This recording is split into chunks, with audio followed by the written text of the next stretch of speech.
All right, I'm Mary for Connor Trinneer. For Creation TV. Let's go back. All right, I can't talk. All right. Mary for Connor. For Connor TV.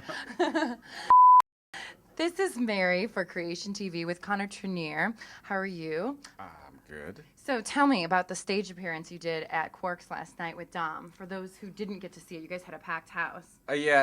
Dominic had, actually J.G. Hertzler, you know J.G.? Yep. J.G. had come up with, he had come up with this 3 skits that Dudley Moore and, I forget the other guy's name, Peter Cook, thank you, had done back in the day. And they did it to, some success, I think, a few months ago. And then they asked us to do something for the cabaret, so Dom brought that to me. And did you guys rehearse at each other's houses? We did, yeah, over glasses of wine. Yeah, it was all very cute. Cool. So you're in a movie called Termination Shock. What's that all about?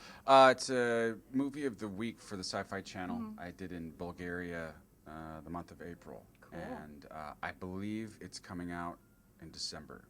Gotcha. So cool. Look out for it. Yeah. So Trip's death, was it a blow-off or was it noble? How do you feel what about do you that? mean?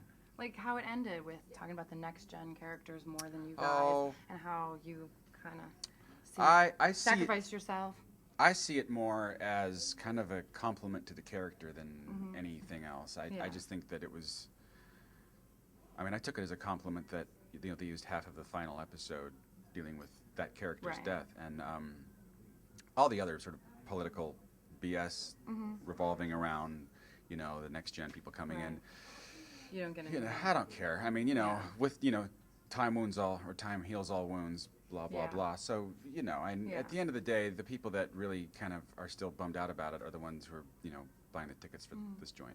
I don't know if you know this, but Brandon Braga has said that Trip was his favorite character of all of Star Trek, and you're one of his favorite actors. Does that make like this long audition process worthwhile that you had? Oh yeah, it's always nice to have people say things nicely about your work, and anytime somebody who gave you a job and worked with you for that long can say something like that, that's a heck of a compliment. And I take it as such. And I've known Brandon for a long time now, and he doesn't mince his words.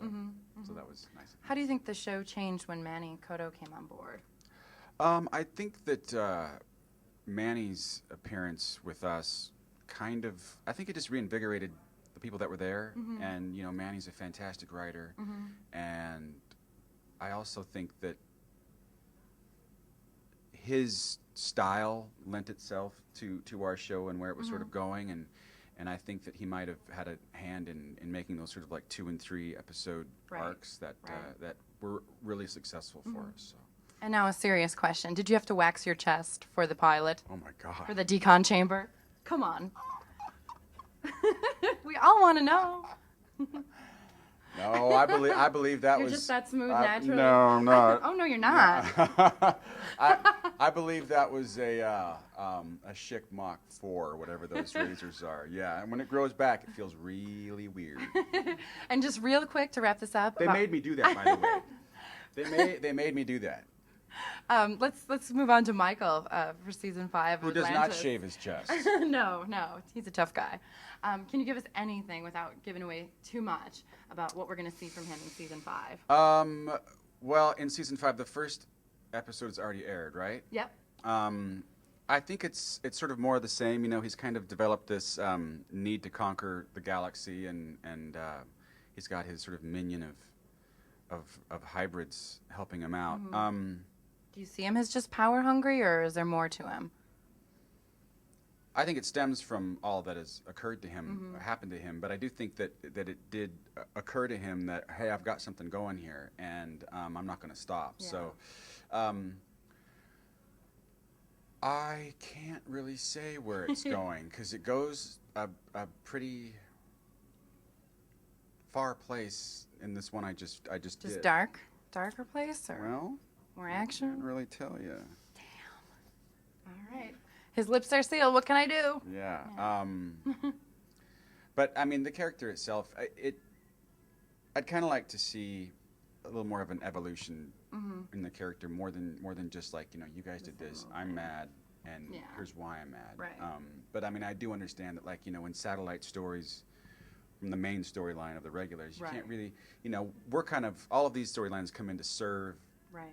the greater good of the regulars and what's going on in Atlantis. So Yeah. they're kind of limited by how much they can, Focus on the bad guy. yeah, and how much they can expand him. And I've had the great fortune of the episodes that I've done for the most part have centered around, that character, Right. and that's not often the case. No. Guest stars kind of just come on and they're there to service that particular And episode, then they move on.